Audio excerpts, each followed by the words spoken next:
Assalamualaikum warahmatullahi wabarakatuh.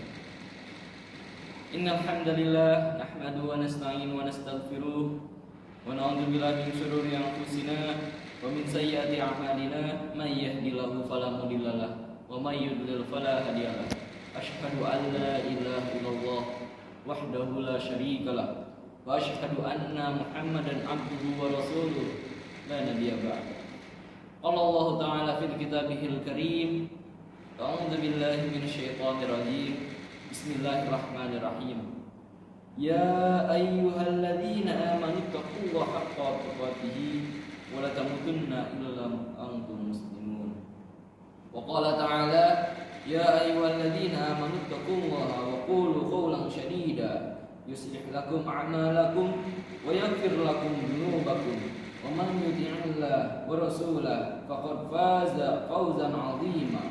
Amma ba'd, fa inna asdaqal hadithi kitabullah wa ahsanal hadi hadi Muhammad sallallahu alaihi wasallam wa syarrul umuri muhdatsatuha wa kullu muhdatsatin bid'ah wa kullu bid'atin dhalalah wa kullu dhalalatin finnar. Umat Islam rahimakumullah, senantiasa kita memuji Allah Subhanahu wa Ta'ala yang telah memberikan kepada kita banyak sekali kenikmatan. Kenikmatan terbesar adalah diberikannya kepada kita keimanan dan keislaman. Maka kewajiban kita mensyukuri nikmat ini dengan cara terus menjaga keimanan dan keislaman kita. Menjaga keimanan dengan cara menjalankan perintah-perintah Allah dan menjauhi larangan-larangannya.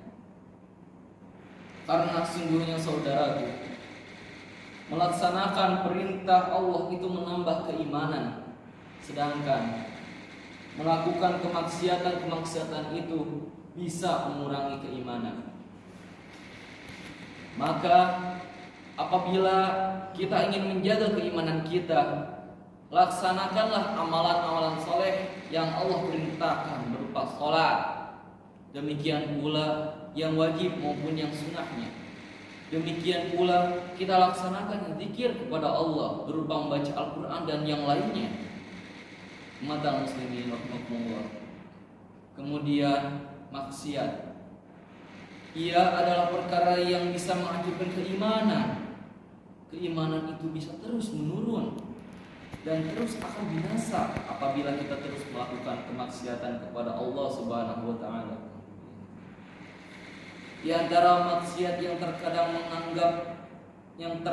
kita anggap remeh, sehingga ketika kita menganggap remeh maksiat tersebut, akhirnya tidak terasa membinasakan diri kita. Dalam hadis sahih Rasulullah SAW bersabda, Innal 'abda la yatakallamu bil kalimati min syaqatillah la yulqi laha bala yahwi biha fi jahannam. Dalam sebuah riwayat yang lain, ia tidak berusaha untuk mengetahui apakah ucapan ini dimurkai atau tidak, dan tidak berusaha untuk berpikir terlebih dahulu apakah ucapan ini dimurkai oleh Allah atau tidak. Ternyata gara-gara ucapan itu, kata Rasulullah SAW, ia masuk ke dalam neraka jahanam sejauh 70 tahun. Hadis riwayat Tirmizi dan Ibnu Majah. Subhanallah, hanya karena ucapan yang kita anggap remeh, terlebih ketika kita bercanda, lalu kita mengucapkan kata-kata yang kita anggap remeh, yang bisa jadi perkara yang kita anggap remeh itu ternyata besar di mata Allah Subhanahu wa Ta'ala. Sebagaimana Abu Ya'la meriwayatkan juga bahwa baginda Nabi besar sallallahu alaihi wasallam pernah bersabda, Innal 'abda la yaqulul kalimata la yaqulu illa yudhika bihan nas. Seorang hamba mengucapkan kata-kata yang tujuannya agar manusia tertawa, yahwi biha finnari abada ma bainal masyriqi wal maghrib. Ternyata ia dimasukkan gara-gara kata itu ke dalam neraka jahanam, lebih jauh antara timur dan barat. Lihatlah saudaraku, terkadang kita mengucapkan kata-kata yang itu ternyata dimurkai oleh Allah Subhanahu wa taala. Kita tidak berpikir. Yang kita pikirkan adalah hanya supaya manusia tertawa saja. Yang kita pikirkan hanya bagaimana supaya orang-orang itu senang saja. Tapi kita tidak berpikir bahwasanya kalimat-kalimat yang kita ucapkan itu ternyata dimurkai oleh Allah Subhanahu wa taala. Akibat daripada itu semua, kita dimasukkan ke neraka jahanam sejauh langit dan bumi. La haula wala quwwata illa billah. Maka saudaraku, maksiat-maksiat seperti ini yang harus kita perhatikan, karena itu yang bisa membinasakan iman kita. Oleh karena itulah, jangan sekali-kali kita menganggap remeh maksiat sekecil apapun, karena boleh maksiat yang kita anggap kecil itu ternyata besar si Allah Subhanahu wa taala. Umat muslimin rahimahullah. Dan seorang mukmin tidak boleh meremehkan maksiat sekecil apapun juga. Yang meremehkan maksiat hanyalah orang-orang munafik. Sebagaimana Abdullah bin Mas'ud menyebutkan bahwasanya seorang mukmin ketika ia jatuh kepada perbuatan maksiat, maka seakan-akan gunung akan menimpa dirinya. Tapi seorang munafik ketika ia melakukan perbuatan-perbuatan maksiat, seakan-akan lalat yang lewat di hadapan hidungnya, sehingga dia menganggap remeh maksiat tersebut. Dia menganggap bahwa imannya tidak berkurang dengan perbuatan maksiat tersebut. Yang celakanya, ketika ia disuruh bertaubat, dia berangan-angan dan dia berkata, saya nanti akan bertobat. Namun kemudian ia tertipu oleh kata-kata nanti. Dia berangan-angan dan mengatakan, saya akan bertaubat. Tapi entah kapan saudaraku sekalian. Maka kewajiban kita sebagai seorang mukmin, jangan sekali-kali menganggap remeh perbuatan maksiat kepada Allah Subhanahu wa taala. Karena di belakang maksiat itu ada hal-hal yang lebih besar daripada maksiat, yaitu bahwa yang kamu maksiati adalah Allah Subhanahu wa taala. Kalau kamu menganggap maksiat itu sesuatu yang remeh, ingat saudara, bahwasanya yang kamu maksiati itu adalah Allah Subhanahu wa taala. Ketika seorang hamba berbuat maksiat, berapa banyak kesialan yang akan menimpa dirinya. Di antara kesialan maksiat adalah hatinya dijadikan hitam oleh Allah Subhanahu wa taala. Rasulullah sallallahu alaihi wasallam bersabda, "Innal 'abda idza akhta'a khati'atan nukitat fi qalbihi nuktatun sauda." Seorang hamba apabila melakukan perbuatan dosa, maka diberikan goresan hitam di hatinya. Fa idza huwa naza'a wastaghfara wa taba suqila qalbuhu. Apabila dia meninggalkannya dan meminta ampun serta bertaubat, maka akan kembali bening hatinya tersebut. Saudaraku, di antara kesialan maksiat adalah mencabut keberkahan dalam hidupnya, sehingga akhirnya hidupnya tidak berkah, waktunya tidak berkah akibat daripada maksiat tersebut. Di antara kesialan maksiat adalah bahwasanya maksiat selalu menimbulkan kesialan dalam hidupnya. Ini dia seorang tabi'in yang bernama Abdullah bin Mubarak. Dia mengatakan, dahulu 20 tahun yang lalu saya pernah mengejek seorang yang bangkrut. Saya panggil dia, "Wahai bangkrut." Ternyata setelah 20 tahun aku yang bangkrut. Allah Subhanahu wa taala tidak pernah lupa. Walaupun kita sudah lupa akan maksiat-maksiat kita, Allah mampu memberikan balasan kepada maksiat kita setelah 20 tahun yang akan datang, bila kita tidak benar-benar bertaubat kepada Allah Subhanahu wa taala. Allah Subhanahu wa taala tidak pernah lupa. Kemudian sanksi yang paling berat bagi pelaku maksiat adalah sanksi yang tidak terasa. dan tidak terlihat oleh matanya. Apa itu saudaraku? Yaitu dijadikan hatinya berat untuk menaati Allah Subhanahu wa taala. Dijadikan lisannya keluh untuk berzikir kepada Allah Subhanahu wa taala. Sehingga kemudian ketika ia berjalan menuju sholat, hatinya terasa berat.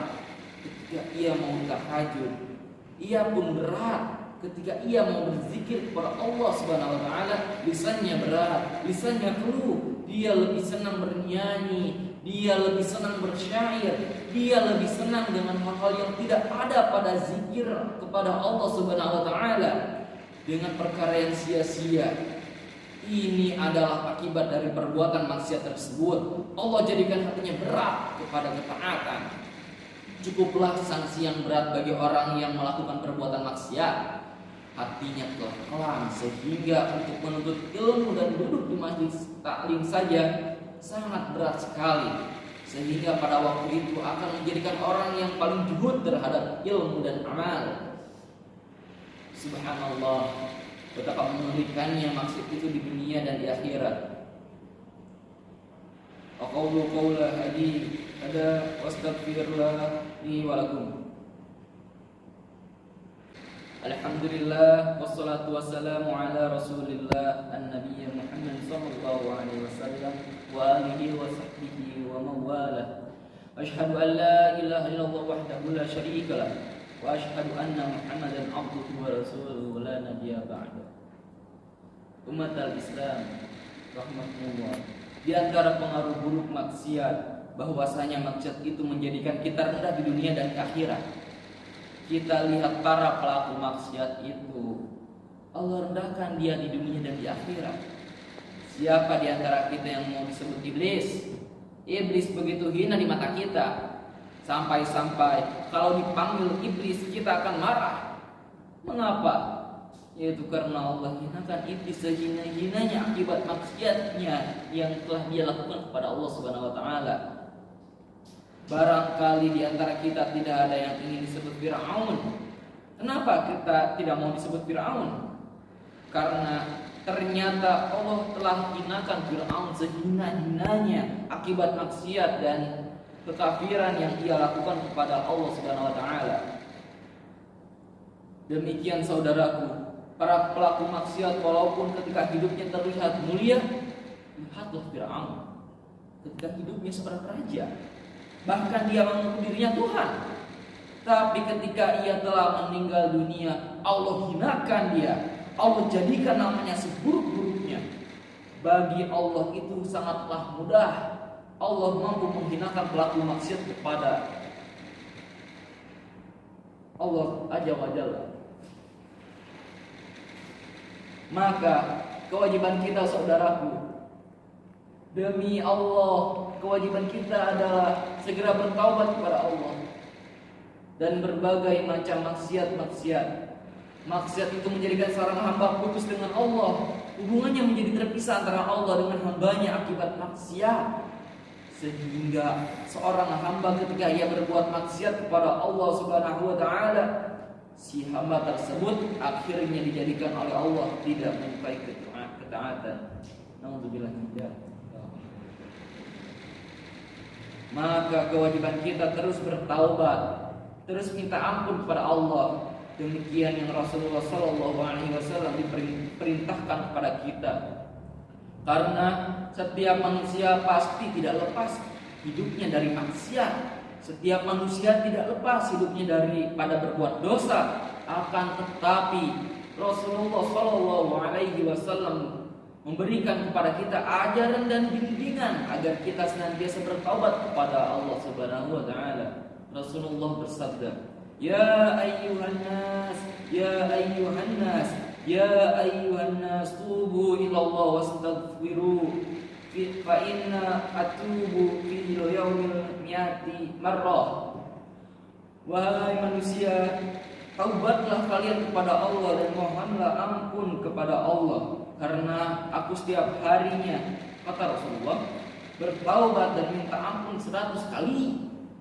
Bayangkan, padahal beliau ini sudah dijamin masuk surga yang paling tinggi, sementara kita tidak ada jaminan masuk surga. Demikian pula Rasulullah menyuruh setiap kali kita jatuh kepada perbuatan maksiat, kita langsung balas dengan perbuatan amalan soleh. Rasulullah Shallallahu Alaihi Wasallam bersabda, "Idza amilta sayyi'atan fa'atbi'ha hasanatan tamtuha." Ikutilah perbuatan buruk itu dengan perbuatan amal soleh. Niscaya amal soleh itu akan menghapus perbuatan buruk. Inilah yang kita lakukan ketika kita semua manusia, dan setiap manusia pasti jatuh kepada maksiat dan dosa. Akan tetapi yang terbaik adalah yang segera bertaubat kepada Allah Subhanahu wa taala, yang senantiasa kembali kepadanya. Dan Allah mencintai orang-orang yang senantiasa beristighfar, yang senantiasa mohon ampun kepada Allah Subhanahu wa taala. Allahumma shalli ala sayyidina Muhammad wa ala ali Muhammad kama shallaita ala Ibrahim wa ala ali Ibrahim innaka Hamidum Majid. Wa barik ala Muhammad wa ala ali Muhammad kama barakta ala Ibrahim wa ala ali Ibrahim innaka Hamidum Majid. Allahumma ighfir lil muslimina wal muslimat wal mu'minina wal mu'minat al ahya'i minhum wal amwat innaka sami'un qaribun mujibud da'wat. فيا قضي الحاجات اللهم تقبل أعمالنا يا رب العالمين اللهم وتوب علينا إنك أنت التواب الرحيم اللهم أصلح ولاة أموري يا رب العالمين واجعلنا من التوابين واجعلنا من المتطهرين ربنا آتنا في الدنيا حسنة وفي الآخرة حسنة وقنا عذاب النار عباد الله إن الله يأمر بالعدل والإحسان وإيتاء ذي القربى وينهى عن الفحشاء والمنكر والبغي يعظكم لعلكم تذكرون فاذكروا الله العظيم يذكركم واشكروه على نعمه يزدكم ولذكر الله أكبر